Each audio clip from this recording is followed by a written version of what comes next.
Start. அனைவருக்கும் வணக்கம். அறிஞர் அண்ணா அரசு மேல்நிலைப்பள்ளி, காஞ்சிபுரம் மாவட்டம், வாலாஜாபாத் ஒன்றிய பரந்தூர். விக்ஷித் பாரத் 2020 உள்ளூர் உற்பத்திக்கு குரல் கொடுப்போம் என்ற தலைப்பில் பாய் உற்பத்தி பற்றி கூற வந்துள்ளோம் 7ஆம் மாணவர்கள்.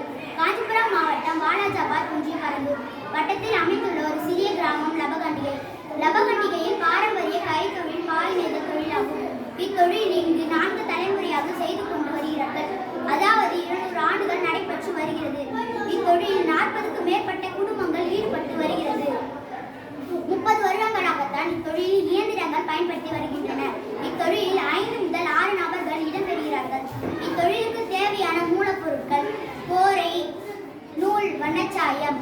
தற்போது பாய் நெய்வதற்கு தேவையான கோரையை கரூர் மாவட்டத்திலிருந்து இறக்குமதி செய்கிறார்கள். ஒரு கோரை கட்டு 18 இன்ச் அளவில் இருக்கும். ஒரு கட்டில் 24 பாய் செய்யலாம்.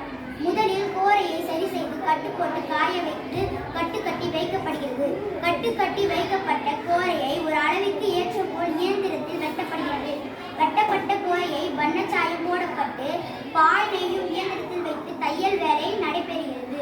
ஒரு பாய் நெய்வதற்கு 10 நிமிடங்கள் எடுத்துக்கொள்ளப்படுகிறது. ஒரு நாளைக்கு 80 முதல் 90 பாய்கள் நெய்யப்படுகிறது. இத்தொழிலில் லாபம் குறைவு. தரமான கோரை கிடைப்பதில்லை. நூலின் விலை அதிகமாக இருப்பதால் முதலீடு அதிகரித்தது. சில்லறையாய் விற்பதால் லாபம் குறைவு. இத்தொழிலை மேம்படுத்துவதற்கு போதிய கடன் உதவி கிடைப்பதில்லை. இத்தொழிலை மேம்படுத்துவதற்கு கோரைப்புள்ளை உள்ளூரில் உற்பத்தி செய்யலாம். இத்தொழிலில் அதிக தொழிலாளர்கள் ஈடுபடுத்தலாம். வங்கிகள் பண உதவி செய்ய முன்வரலாம். இவ்வாறு செய்வதால் இத்தொழிலை நல்ல வழியில் பாதுகாக்கலாம். மக்களின் வாழ்வாதாரத்தை